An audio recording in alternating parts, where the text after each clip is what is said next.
नमस्कार दोस्तों, हमारी आज की कहानी है नई नवेली बहू के मुंह से करारा जवाब सुन ससुराल वाले हुए हैरान। ज्योति अपने घर की इकलौती बेटी थी, सबकी लाडली। उसके पापा एक प्राइवेट जॉब करते थे, उन्हीं की तनख्वाह से पूरे घर का खर्चा चलता। घर में बहुत ज्यादा सुख सुविधा तो नहीं थी, फिर भी जरूरत की हर चीज उपलब्ध थी। ज्योति तो मानो माँ बाप की जान थी, उसे तो हर चीज बिन मांगे ही मिल जाती थी। माँ के आंचल और पापा के प्यार के साए तले बड़ी हुई तो अपने घर की स्थिति को अच्छी तरह से समझ गई। कभी प्यार का फायदा उठाया, नाजायज चीज की मांग नहीं की, लेकिन उसकी जरूरत की हर चीज कहने से पहले ही उपलब्ध करवा दी जाती और वह इसी में खुश हो लेती। पढ़ाई में बहुत होशियार थी, हमेशा पहले नंबर पर आती। अब उसके आगे की पढ़ाई में पैसों की कमी की वजह से कोई रुकावट न आए, इस बात का उसके पापा खास ख्याल रखते। उसके लिए कई बार उन्होंने अपनी खुद की जरूरत भी टालनी पड़ती, पर उनके लिए तो बेटी की खुशी ही मानो अपनी खुशी थी। ज्योति यह सब अच्छे से समझती थी। उसका सपना था जल्द ही पढ़ाई पूरी कर अपने माँ बाप का सहारा बनने का। इसके लिए पूरे जी जान से मेहनत करती और फिर सफल भी हो गई। जल्द ही सरकारी टीचर बन गई। माँ बाप बहुत खुश हुए। अब वे ज्योति के लिए उचित वर ढूंढ जल्द से जल्द उसका घर बसाना चाहते थे और उनकी तलाश विकास पर आकर खत्म हुई। विकास एक मध्य वर्गीय परिवार से बेहद समझदार, पढ़ा लिखा, मेहनती लड़का था। ज्योति को भी विकास बहुत पसंद था। जल्द ही दोनों परिवार की आपस में सहमति से ज्योति और विकास की शादी संपन्न हुई। माँ बाप की ढेरों दुआएं और आशीर्वाद लेकर ज्योति ससुराल विदा हुई। अपनी हैसियत के हिसाब से माँ बाप ने बहुत कुछ दिया, लेकिन ससुराल में कुछ रिश्तेदार खुश नहीं थे। आपस में कानाफूसी करने लगे। बेचारी सासू माँ सबको समझाने की और मनाने की लाख कोशिश कर रही थी, पर सब बेकार।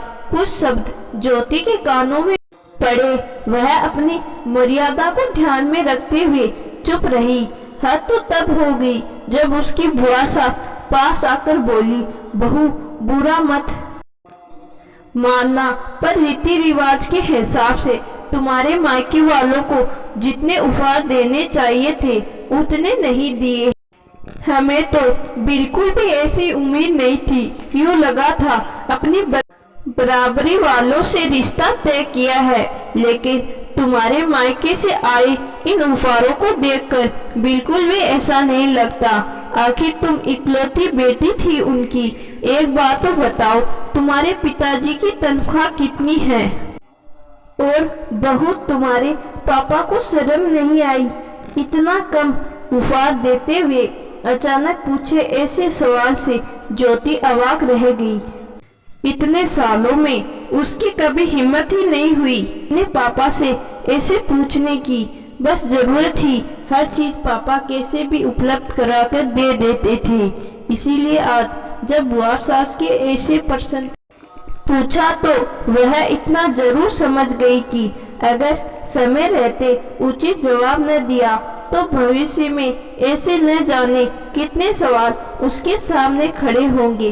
पढ़ी लिखी समझदार बहू ज्योति बड़ी मासूमियत से कहा, मुझे ठीक से तो पता नहीं कितनी तनख्वाह है मेरे पापा की, पर शायद इतने तो अवश्य ही रही होगी जिसे मुझे ऐसे से पढ़ा लिखा कर अपने पैरों पर खड़ा कर दिया और देखिए न इतना काबिल भी बना दिया कि मैं अपने लिए उपहार खुद खरीद सकती हूँ।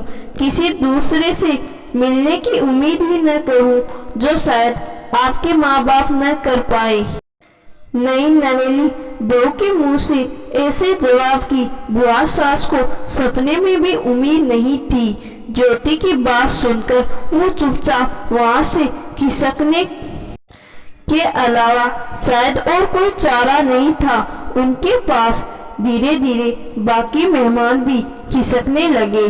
ज्योति के चेहरे पर आत्मविश्वास से परिपूर्ण जीत की मुस्कान थी, क्योंकि उसको पति का भी साथ मिल चुका था। अपनी बहू की समझदारी देख सासू माँ भी खुश थी।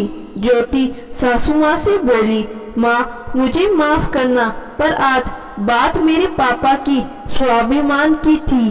और हाँ, रही बात उपहार की, तो मेरे पापा ने मुझे इस काबिल बनाया है कि मैं ऐसे सैकड़ों उपहार हर महीने आपके कदमों में लाकर रख सकती हूँ। सासू माँ उसे प्यार से गले लगाकर बोली, मुझे बहू के रूप में इतनी समझदार बेटी मिल गई, इससे बड़ा उपहार भला कौन हो सकता है। तो दोस्तों, आज की कहानी आपको जरूर पसंद आई होगी।